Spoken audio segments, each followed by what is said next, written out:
السلام علیکم ورحمۃ اللہ وبرکاتہ۔ آج سے ہم سورہ الذاریات کا مطالعہ شروع کر رہے ہیں۔ اس کی پہلی 9 آیات کا ترجمہ لے کر حاضر ہوں، سماعت فرمائیے۔ اعوذ باللہ من الشیطان الرجیم، بسم اللہ الرحمن الرحیم۔ قسم ہے ان ہواؤں کی جو گرد اڑانے والی ہیں، پھر پانی سے لدے ہوئے بادل اٹھانے والی ہیں، پھر سبک رفتاری کے ساتھ چلنے والی ہیں، پھر ایک بڑے کام یعنی بارش کی تقسیم کرنے والی ہیں۔ حق یہ ہے کہ جس چیز کا تمہیں خوف دلایا جا رہا ہے وہ سچی ہے، اور جزائے اعمال ضرور پیشانی ہے۔ قسم ہے متفرق شکلوں والے آسمان کی، آخرت کے بارے میں تمہاری بات ایک دوسرے سے مختلف ہے، اس سے وہی برگشتہ ہوتا ہے جو حق سے پھرا ہوا ہے۔ صدق اللہ العظیم۔ ان آیات میں اللہ تعالیٰ نے ایک مزید نعمت کا ذکر کیا ہے، جو اگر یہ دنیا میں نہ پائی جاتی ہوتی تو اس دنیا میں کسی قسم کی کوئی زندگی نہیں ہوتی، حیات نہیں ہوتی۔ جب کوئی حیات نہیں ہوتی تو پھر انسان کہاں سے وجود میں آتا؟ یعنی وہ ہے ہوا۔ پہلے تو پانی کا ذکر کیا گیا مختلف آیتوں میں، اس کی اہمیت کا احساس دلایا گیا۔ ان آیات میں ہوا کا ذکر کیا جا رہا ہے۔ حقیقت میں سائنسدانوں نے جو اسٹڈی کی ہے اب تک کائنات کی، اس سے یہ بات طے پا گئی ہے کہ پانی اور ہوا یہی 2 چیزیں ہیں جو انسان کی زندگی کے لیے نہایت ضروری ہیں۔ چونکہ اب تک جو سیارے دیکھنے کو ملے ہیں بڑی بڑی دوربینوں سے، ان میں سوائے زمین کے کہیں بھی پانی اور ہوا کی موجودگی کا پورا ثبوت نہیں مل سکا ہے۔ اندازے ضرور ہیں سائنسدانوں کے کہ اور بھی کئی سیارے ایسے ہیں جہاں یہ دونوں چیزیں پائی جاتی ہیں، اور جب یہ دونوں چیزیں پائی جاتی ہیں تو ہو سکتا ہے کہ وہاں حیات بھی ہو، لیکن ابھی تک یہ بات صرف تجرباتی دور میں ہے، یقین کے ساتھ ابھی کچھ نہیں کہا جا سکتا۔ تو اللہ تعالیٰ یہاں پر اپنی اس بڑی نعمت جو ہوا، اس کا ذکر فرما رہے ہیں، اور ارشاد فرما رہے ہیں کہ یہ مختلف طرح سے چلتی ہے اور مختلف طرح کے کام کرتی ہے۔ پہلی تو ذکر کیا گیا کہ تیز اڑنے والی ہوا جو گرد اڑاتی ہیں، اتنی تیز چلتی ہیں کہ گرد اڑاتی ہیں۔ یہ ہوا بھی بڑی اہم ہوتی ہے۔ اس سے پہلی بات تو یہ ہے کہ جو گرم علاقے ہیں جہاں گرمی زیادہ ہوتی ہے، وہاں ان ہواؤں سے تھوڑی ٹھنڈک ہو جاتی ہے۔ پہلا کام تو یہ اہم ترین ہوتا ہے۔ دوسری بات یہ کہ یہ ہوائیں پودوں کے جو پالینیشن ہے، پودوں کا پالینیشن یعنی نباتاتی عمل، جس سے کہ مزید پیدا ہوتے ہیں، بیج پیدا ہوتے ہیں، پھر پھول پیدا ہوتے ہیں، پھر پھل پیدا ہوتے ہیں، پھر نئے پودے نکلتے ہیں، تو اس میں بڑی ہوائیں یہ کارگر ہوتی ہیں، بہت فائدہ مند ہوتی ہیں کہ ہوا اڑا کر لے جاتی ہے ان بیجوں کے پر جو پھولوں کے اندر جو ذرات ہوتے ہیں ان کو اڑا کے دوسرے پھولوں تک لے جاتی ہے، پھر ان سے بیج بنتے ہیں ان کے ملاپ سے، اور پھر مزید پھول اور پودے اور پھل وغیرہ بنتے ہیں۔ پھر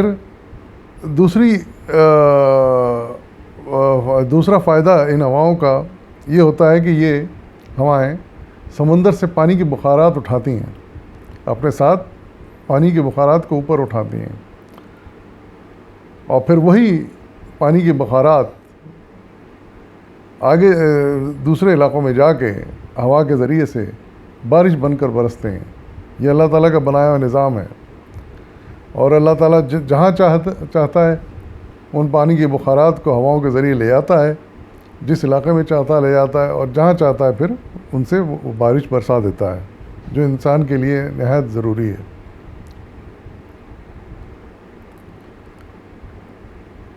پھر سبک رفتاری سے چلنے والی ہوائیں یعنی تیز بھی چلتی ہیں، کوئی ہلکی پھلکی بھی چلتی ہیں، جو کہ جس سے موسم خوشگوار ہوتا ہے اور انسان بہت اس سے لطف اندوز ہوتا ہے ان ہواؤں سے. تو ان ساری چیزوں کی قسم کھا کر اللہ تعالیٰ کہہ رہے ہیں، اللہ تعالیٰ کی اپنی اس مخلوق کی قسم کھا کے کہہ رہے ہیں کہ جو کچھ قیامت کے بارے میں کہا جا رہا ہے، جس چیز کا خوف دلایا جا رہا ہے، وہ بالکل حق ہے، سچی بات ہے. وہ ایک دن آ کے رہنی ہے، اس کا وقت طے ہے. اب خدا ذوالجلال جو اس دنیا کا خالق ہے، جس کے آگے ہماری ہستی کچھ بھی نہیں ہے، وہ چونٹی کی طرح ہمیں مسل سکتا ہے. لیکن اللہ تعالیٰ ہمیں اتنی اہمیت دیتا ہے کہ ہمیں وہ قسم کھا کے جو ہے یقین دلاتا ہے کہ قیامت آنی ہے. تو بتائیے کہ پھر ہم سے بڑھ کے نالائق اور کون ہوگا جو اللہ تعالیٰ کی قسم کھائی بات کو جھٹلائے اور اس پہ یقین نہ کرے. اس سے زیادہ نالائقی کی بات اور کوئی نہیں ہو سکتی.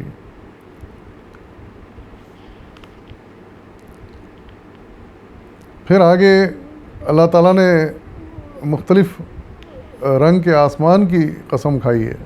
ایک اور جو نعمت جو دیکھنے میں بڑی اچھی لگتی ہے، اس کے کیا کیا سائنسی فائدے ہیں اس پر تو تحقیق ہوتی رہتی ہے، لیکن ایک چیز جو بڑی اچھی لگتی ہے کہ متفرق شکلوں والے آسمان سے مطلب یہ کہ جب دھوپ نکلی ہو تو آسمان کا رنگ نیلا نظر آتا ہے، جب شام یا صبح ہو رہی ہو تو آسمان کا رنگ لال ہو جاتا ہے، جب رات ہو جاتی ہے تو اس کا رنگ پھر سیاہ ہو جاتا ہے، آسمان نظر ہی نہیں آتا ہمیں. تو اس طرح مختلف شکلیں یہ آسمان بدلتا ہے. اس کی بھی اللہ تعالیٰ قسم کھا کے یہ بات ارشاد فرما رہے ہیں کہ تم لوگ اس معاملے میں، قیامت کے معاملے میں بہت ہی غلط خیالات رکھتے ہو اور غلط تصورات رکھتے ہو. کوئی کہتا ہے کہ قیامت نہیں آئے گی، ہم مر گئے تو پھر کیسے اٹھ سکتے ہیں. کوئی کہتا ہے کہ مرنے کے بعد ہم دوبارہ نئی حیات لیتے ہیں، مختلف جانوروں کی حیات لیتے ہیں، مختلف شکلوں میں حیات، دوسری حیات پاتے ہیں، پھر مرتے ہیں، پھر حیات پاتے ہیں. مختلف خیالات ہیں قیامت کے بارے میں. تو اللہ تعالیٰ ارشاد فرما رہے ہیں کہ جو مختلف نظریات اور خیالات ہیں یہ سب بھٹکے ہوئے لوگوں کے ہیں.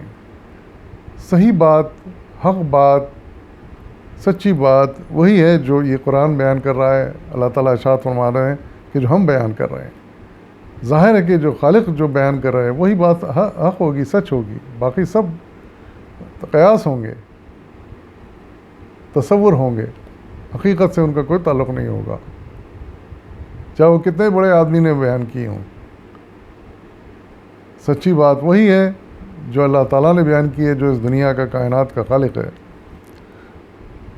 تو اللہ تعالیٰ ارشاد فرما رہے ہیں کہ سچی بات یہی ہے کہ قیامت ایک دن آنی ہے، اس کا وقت طے ہے. اس وقت پھر وہ سارے مردہ انسان زندہ ہو جائیں گے اور ایک نئی زندگی شروع ہوگی. پہلی زندگی کا حساب لیا جائے گا، عدالت لگے گی. پھر جو اس عدالت میں کامیاب ہو جائے گا اس کو بہترین جنت کی زندگی مل جائے گی ہمیشہ کی، اور جو ناکام ہو جائے گا اس کو جہنم ملے گی. تو یہ سیدھی سادی سی حقیقتیں ہیں جن کو انسان تسلیم نہیں کرتا ہے. نادان انسان ان سے انکار کرتا ہے، جبکہ یقین دلانے والا قسم کھا کے یقین دلا رہا ہے یہ سب کچھ سچا ہے اور یہ ہو کے رہے گا. تو ہمارا بھی یہ کام ہے کہ ہم اپنے مالک کی بات کا پورا یقین کریں، آنکھ بند کر کے ہم یقین کریں کہ بس اس نے کہہ دیا ہے تو بالکل صحیح ہے، پھر ہمیں ادھر ادھر کسی طرف بھٹکنے کی ضرورت نہیں ہے. اسی خیال پہ ہم کو جم جانا چاہیے، اسی تصور کی اور اسی آنے والے وقت کے ہم کو تبلیغ کرنی چاہیے، تلقین کرنی چاہیے اور لوگوں کو ہوشیار کرنے کی کوشش کرنی چاہیے جس سے جتنا ممکن ہو سکے یہ کام کریں، تاکہ زیادہ سے زیادہ لوگ اس آنے والے وقت میں بہتر انجام پا سکیں، برے انجام سے بچ جائیں. وآخر دعوانا والحمد للہ رب العالمین.